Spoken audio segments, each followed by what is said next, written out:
Water makes up nearly 80% of our bodies, and a human being needs to drink 4 liters a day to survive. Or else, we die. Well, not quite, but water is essential, especially when it comes to ensuring clean, safe water in schools to protect students' health. Schools hold hundreds of students and faculty in crowded spaces for up to 9 hours a day. This close contact, along with shared resources like water fountains and cafeterias, makes schools prime locations for bacteria and viruses to spread. Studies by the Environmental Working Group and the CDC show that contaminants like lead, PFAS, and harmful bacteria are found in the US water supply. But awareness of these risks is still limited among students and families. Now, here's what we've discovered about our current water situation. First, a majority of students, around 87.5%, prefer drinking water from home. They're opting for reusable bottles, showing a strong environmental awareness and a clear preference for quality over convenience. But while some refill bottles at the school, over 35% don't, which might point to issues with accessibility or even confidence in the school's water supply. And speaking of quality, our survey highlighted significant concerns. Nearly half of the students feel uneasy about the water's taste, temperature, and even potential contaminants. They've expressed wanting cooler, better tasting water and more accessible filling stations, and some students even noted that there was a lack of sanitation and proper hygiene.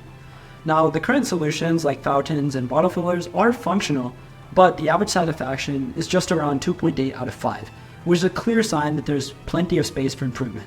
So, how can we address these concerns? Currently, we do not know how thoroughly or how often the water systems at our school are clean. So, we decided to test them for ourselves. After talking with a biotech professional, we decided to purchase agar plates and a water testing kit that measures the chlorine, bromine, and pH levels of the water. The testing process is simple. We swab the water spout of the fountain, rub the swab on the plate, and wait for bacteria to grow. And these are the results that we found. This means that the spouts where the water is dispensed contains high levels of bacteria and contamination.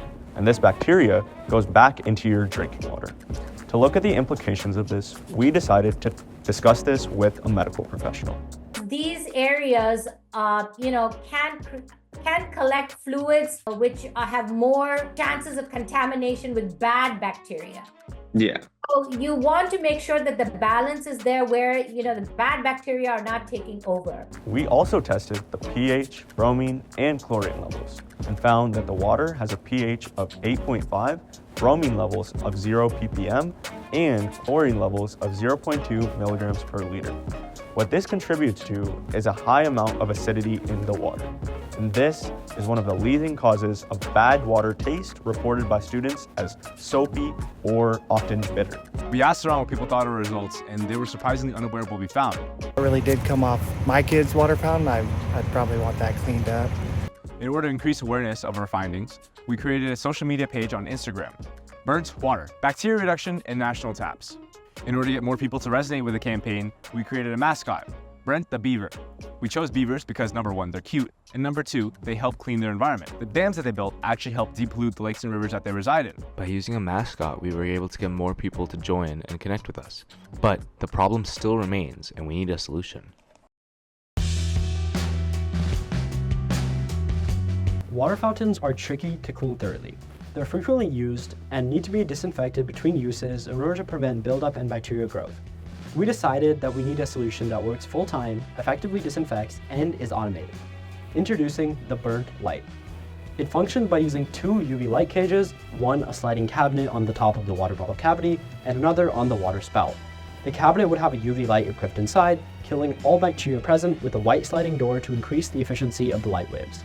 The cage on the water spout would have a singular UV light positioned vertically across from the direct spout, and when someone opens the sliding cabinet to fill up their water, the UV light is automatically turned off through a motion sensor which ensures safety for the user. Now, after the user is finished, they can close the cage manually.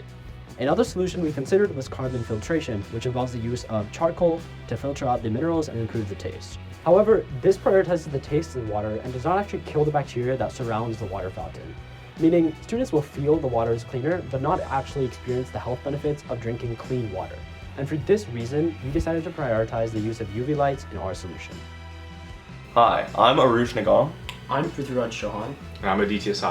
And we are Brnt Water.